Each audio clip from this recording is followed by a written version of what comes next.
Good afternoon, everyone. It's David Schlotthauer here in the home weather office with another detailed update on the tropics for July the 30th, 2023 on this fantastic Sunday. In this discussion, we are going to be taking a look at another area to watch, which of course you all know it's moving off the Carolina coast. We also have another area that we've been talking about in a couple of days ago in that video, that we have that disturbance, and this could become our next named storm. It looks a bit more better, healthier today with another area not really to watch for right now. It's too broad and dry out there off the Leeward Islands off of Africa, but yep, we're slowly getting there to late August when I think we're going to have a lot to track coming off of Africa. The Cabo Verde season, or Cape Verde season we call it, really getting active out there. But otherwise right now the tropics not super duperly hyperactive at the moment. But what I did want to show you all is this is handcrafted by me. This is actually my graphics, so you guys can't copyright it at all. There's a little disclaimer about that. This is not an official outlook, but so I'm starting something new here, and so I hope you all like this graphic very much. So as of my outlook, we have two invests that we're tracking. Invest 96L that has a 50-70% chance of tropical formation. The 50 is in the next 2 days, and the 70% is in the next 7 days. That's why it's highlighted in red. And then of course, we got Invest 97L. This is not going to be impacting any portions of the Northeast. This is moving off the coast of the Carolinas, and this has a 30% chance of tropical formation, and that's why it is in yellow. And you can see the key down here. The circle means depression, and so on and so forth, similar to with what the NHC uses. But again, a big disclaimer that this is not an official outlook, folks, so please don't make rude comments about this that, hey, you're copying the NHC. This is my outlook, handcrafted by me, and this is a new product that I am releasing to the public in my videos, also on Twitter. This is an experimental outlook, by the way. So again, if it all goes well, if it works well for me, it will be fully operational, hopefully by late August into early September. So something to look forward to here on the YouTube channel. So here's a look at that. Similar, again, the outlooks that I do make, by the way, are not exactly similar with its coverage on the outlook, as you can see here. So just keep that in mind. But nevertheless, it is similar in chances, and so we have a 50-70 again on disturbance 1, that is 96, and then again we have a 30-30 on disturbance number 2, that is again moving off the Carolina coast and moving off towards the Northeast. So again, two areas to watch, and again, the difference about this outlook that I have here is that when you see a green area, that's what the NHC doesn't put into their outlook. So that's kind of addition to my outlook, means that there is a 2 to 5% chance of a tropical formation. And if it's a 1%, I don't have that highlighted usually. So if you see an area green in my future graphics and outlooks, that means there is some chance here of tropical formation, but it's a very low chance versus the rest of the colors that you see on the map. So I hope that you guys like the graphics very much. If you do, you gotta subscribe for more updates, okay? Because I also have it on Twitter and on social media. So now looking at the European model, and I'm going to do my best at explaining this as good as I can possible. You all like the detail that I put into these videos, the explaining that I like to do, and therefore I'll continue doing it as the best to my knowledge. So this is a look at the European, and we're looking at 3 different perimeters, or parameters, how you ever want to say it, okay? So the Euro has this cool feature where, or Dr. Levi Cowan, by the way, makes this possible for us to see for free, that there are 3 different plots here. The vorticity is in the low levels of the atmosphere. That's these 2 areas that we're watching. And the brighter the colors, the more stronger spin there is at 5,000 feet. So in the low levels of the atmosphere, this is not the surface. And then the wind barbs that you see here, I'm going to do my best at explaining this. These are wind vectors, okay, wind flags. So it's very hard to see here, but this would be 35 knot winds to the south of the disturbance. Then you get winds at 200 millibars that are flowing like this. So we have a little bit of an anticyclone at 200 millibars. And so this is showing us where our winds are blowing from at 200 millibars, which is 35,000 feet. And then last but not least, see these lines here? See these geopotential heights? These are at 500 millibars. So this is at 18,000 feet in the atmosphere. So different millibars. So 850 is low. 500 millibars is typically in the upper parts of the atmosphere. 200 millibars is way up there in the atmosphere. And you might hear about the 700 millibar layer. That's kind of at 10,000 feet. So pressure levels mean different altitudes in the atmosphere that we like to look at. So we can see here's our mid-level ridge. Here's our mid-level trough. And so you can see the flow here, the westerlies, the trough that is in place in the Maritimes up here in the north central, northwestern Atlantic. And so we can see our disturbance here on the Euro for the next 12 hours moving out to sea, and you'll see that here as it progresses. So as we go out to Monday afternoon for July the 31st, this is the last day of July as we switch the calendar or flip the calendar into the 8th month of the year. That's August. And we can see two disturbances here to start off early August. Who knows? This might get its name. I'm not going to pre-name for many reasons in my videos that I do. I know other YouTubers do pre-name this. I'm sure they're already doing it right now. I'm not going to pre-name for many reasons because we just don't know if this is going to even become our next named storm in itself, which is needed for a tropical storm to get named in the first place. So going out to day 2 here, we can see there is our disturbance really just kind of getting stretched like Laffy Taffy. Oops, I bumped the mic. Sorry about that. Hopefully I did not ear rape you there.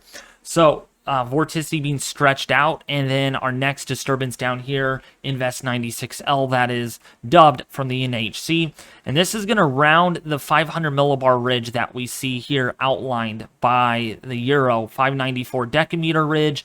We got the high here, we got a cutoff low here, and so in all, and with a trough that is in place over here, this is going to get steered off towards the north. All the models indicate that, so there's no threat to land, and then that kind of gets absorbed into the westerlies by day 5.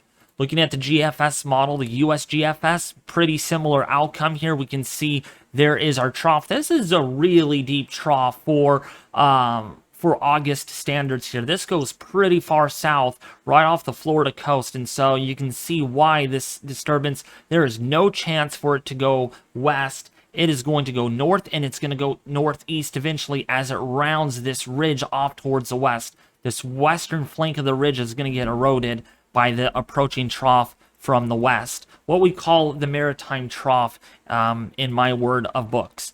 And then that's going to kind of get absorbed within that westerly flow. Going to go through this pretty quickly. As you know, there's not a lot to track in the tropics. By the time we look at the Canadian model, or the GEM model, we call it, not really strong impetus on this disturbance here. This is just going to kind of get mediocrely stretched out, just not going to be organized by any means. Might look more organized than it really appears here on the model and kind of down the road, but just letting you all know it's going to be really absorbed in that westerly flow. So highly unfavorable conditions in that portion of the northwestern Atlantic off Nova Scotia. And then the tropics look pretty quiet over the next 5 to 10 days. And that's why there is no chances of any development. That's why the map that I showed you all here, there is no green area. Even so, you might see lots of thunderstorms. Oh, David, we got a lot of thunderstorms. We got some rotation out there. I think we're going to see tropical development. That's where the hype, that's where the fear-mongering comes from. And in my case, I'm really trying to stay away from that, okay? And I'm going to be very generous. I might be too generous at times in my forecast. And just because we have thunderstorms does not always mean we're going to get systems developing. The background state is just not favorable for any tropical development. And here is why. This is from the ensemble forecast from the Euro, okay? And again, there's 50 members that run the Euro operational model, with the 51st member being the control model. That's the operational. That's what we see here on tropicaltidbits.com from Levi Cowan's site. Link in the description, by the way, below this video. So we can see that there is some agreement from the Euro ensemble that that disturbance coming off of the Carolinas could develop, and that's why the NHC has a 30% on it. And look at most of the ensembles here, or most of the members from the Euro indicate that there could be better development with this actually, and this could become our next named storm. If it does, it would probably be rather brief and last only maybe 1 or 2 days at most. But that wave coming off of Africa, there's just not much impetus, not much reflection in the ensemble from the Euro. This could become something. Just not many members. In fact, only 1, 2, 3, 4, 5, 6, 7, 8, 9, 10, 11 members out of the 50 that typically show this is indicating to me that I'm not too worried about it. There's just not enough signal to me to issue any area to watch. No 2% out for right now on my experimental tropical weather outlook map that I made. Okay, so you all should not be worried about it either. Even so, other YouTube channels might go off the hype card and be like, oh, it's going to develop. Okay, it might develop, but in my case, it's not going to for the time being. So now another thing that I am going to hype on, and I might cause a bit of fear mongering here, is I cannot wrap my head around on why in the heck the Gulf of Mexico is really warm this year versus years past. And this, I'm telling you folks, this worries me quite a bit. Okay, I've mentioned this in past videos, and I might have went a little over the top with this, but this is something I am not going to ignore, I am not going to be generous about, and I'm not going to take very lightly, because these waters are absolutely warm enough to support violent hurricanes. And yes, what I just said, that just came out of my mouth, violent. Yeah, I'm not taking that very lightly. Violent is Cat 4, Cat 5 or greater. I don't think we go any further above Cat 5 anyways. But these water temperatures off the Louisiana coast, I mean, they're shelf waters. They're easy to cool, but they're also easy to warm very quickly. And just showing you, a month ago, we had a good patch of cold water here over the northeastern Gulf of Mexico at like 26, 27 Celsius. And we thought that, man, that cool pool is not going to really recover. It did, didn't it? We got 31 Celsius over there right now. My point here is that if we get a tropical wave that takes full advantage, sea surface temperatures alone are not enough to get a substantial, major to violent hurricane. You need things to line up. Lots of moisture in the atmosphere, no shear or very little shear there is, divergent flow aloft, so we need an impetus of rising motion, a convective coupled Kelvin wave to move through this area to be a trigger mechanism for these waves to really get going. But I'm just saying, when things line up, remember, you want your perfect lasagna. If you want your perfect lasagna, may make you guys hungry here, right? I love lasagna. That's my favorite meal on the dinner table at night. And so when you get layers, okay, and things line up perfectly, look out. It could be catastrophic. I mean, we could be dealing with something like Harvey, where Harvey rapidly intensified literally right here, and we all thought, oh, it's not going to really get going very much. It's running out of time. Just because it's not far offshore does not mean you should discount anything. I mean, water temperatures this warm, lots of moisture at the lower levels. I mean, if something takes advantage, it is going to explode very quickly. And I mean, we could have situations where the last 24 hours could matter a whole lot for these systems. May not be big over here or over here or over here, but if it goes north and it takes advantage of these waters, my gosh, could be very dangerous, violent, destructive, catastrophic in little to no time whatsoever. All right, so now that I cleared that out of the way, let's take a look at our temperature anomalies. Definitely a far above average, plenty warm out there in the deep tropics. 1.5, 2.5 degrees Celsius. Man, water temperatures up here, very warm. Not like we had last week where they were 10 plus Celsius above normal, but still, I mean, we're 5 plus Celsius above average with these anomalies up here off the Newfoundland and the Labrador of Canada. Look at this. Water temperatures off of Nova Scotia, near historic record warmth. Even look at this off the northeast coast. I mean, if we get one of these systems that kind of develops over here, let me use this for reference. Get a system that kind of does this, goes through the Caribbean, does kind of an east-east track, and kind of rides the Gulf Stream and kind of curves out like this. It could really be a big troublemaker. Lots of flooding, damaging winds, destruction.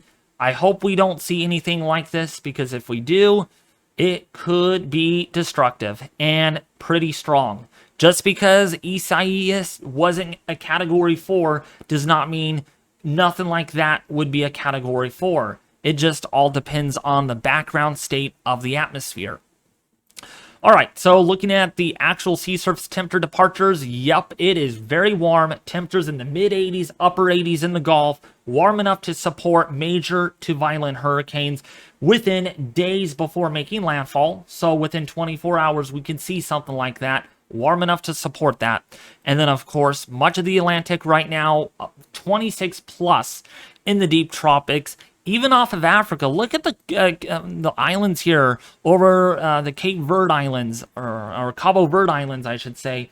West Coast Africa, 26 plus. I mean, that is really, really concerning me. I mean, if we get a tropical wave that comes off here, kind of curl up pretty quickly, it could take full advantage of these waters. And wait until you see the upper ocean heat content that I'm now showing you here. But long story short, the Atlantic is ready to go. It's cooking. It is just waiting for the atmosphere above it to cooperate. And once that happens, you will know it, because we're going to be tracking many tropical waves that get organized. And who knows? Could they head towards the Gulf? Could they head towards the eastern seaboard? Could they kind of hang out in the Caribbean? We don't know yet until it actually happens. And it's coming late August. Usually is when full speed ahead, kind of all hands on deck. Put all your hands in is when we really look at this stuff. So now, upper ocean heat content is... I mean, this is scary. This is something that we have not seen. Higher than 2020. In fact, if we were able to bring that up, let's kind of compare here really quickly. So let me do my job here at bringing up 2020 of July. Let's bring up the 30th here of July and kind of looking back at this. So this is July 30th, like 30 years ago, okay? 3 years ago today, this is what we had. So the upper ocean heat content looked like this. We know the Gulf had a lot to with upper ocean heat content, but let's compare now, or 30 years ago to now. I mean, you're gonna be like, oh my goodness. So let's take a look at that. 2020, July 30th, 2023, July 30th. Yep. Yeah, that's there's a lot more yellow on the screen, including reds that are further north. Look at this. I mean, there is the loop current right in there. That's very, very high upper ocean heat content. Now, this does not mean we will get powerful hurricanes. It doesn't have to be that way. But if we get these tropical storms, hurricanes, or even major hurricanes that move over these upper ocean heat content waters that are pretty rich, it's just gonna upwell. You're just gonna bring up warmer water from deeper below the ocean. There's not gonna be cold water upwelling underneath these cyclones to help, well, the next one that may not be able to intensify as quick because, well, we got that cold patch of water.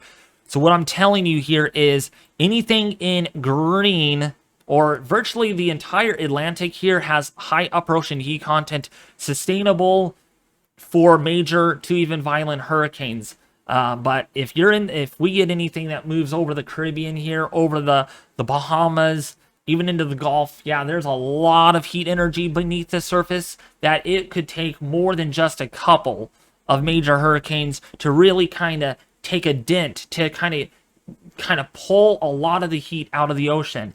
After all, that's what tropical cyclones are. They pull heat out of the ocean. They're heat-driving engines. And so when you get a lot of these that pull so much heat, kind of like vacuum it out, if you will, kind of vacuuming up warm water off your floor, right? You know, you'll eventually kind of turn that ocean up and kind of bring up that cooler water. And that's really what we need right now, because our oceans are just way too warm right now. I mean, we're almost... globally, we're almost a degree Celsius above the national average. I mean, that is really absurd to see. I mean, I just hope these oceans could cool down quite significantly, because the warmer these waters get, it's jet fuel, octane fuel for really, really big problems ahead, especially for the Atlantic. And fingers crossed, okay, you can see that on my image here, okay? Fingers crossed. Let's hope that we do not see a very busy season. Even so, a lot of agencies out of the University of Arizona, University of Colorado, Penn State, the Carolina State University, all these agencies, the Weather Channel, including myself, really predicting a very busy, potentially a very costly season if things go as predicted. And it could always change because of El Nino, but right now we're kind of tug-of-warring with El Nino versus a very warm Atlantic, and only time could tell right now. But for the time being, these systems are remaining offshore. There is no imminent threat to any property or any residential area for the time being. So where are we, you might ask? Well, let's follow the arrow down. We're pretty much right here, so we're kind of ramping up. And if we get our next named storm here from Invest 96L, that would fit right in where we should kind of get our activity going. Then we level off. It's not usually until we get into late August, into early September, when it's kind of pedal to the metal. It's kind of like, okay, the light's green, we're going to kind of get going with with our engine, or get our car going and moving along the freeway. That's basically where we're at. So we're kind of idling right now. We're waiting for things to kind of line up. And when they do, we will see it happen, because we will be tracking named storms, and some of them could be hurricanes.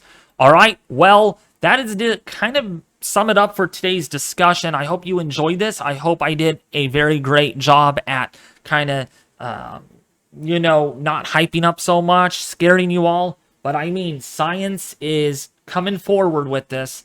Water temperatures are just ridiculous out there, and I am not going to be generous about that. I'm not. I just can't, because I mean, we get something that rolls through the Caribbean like this.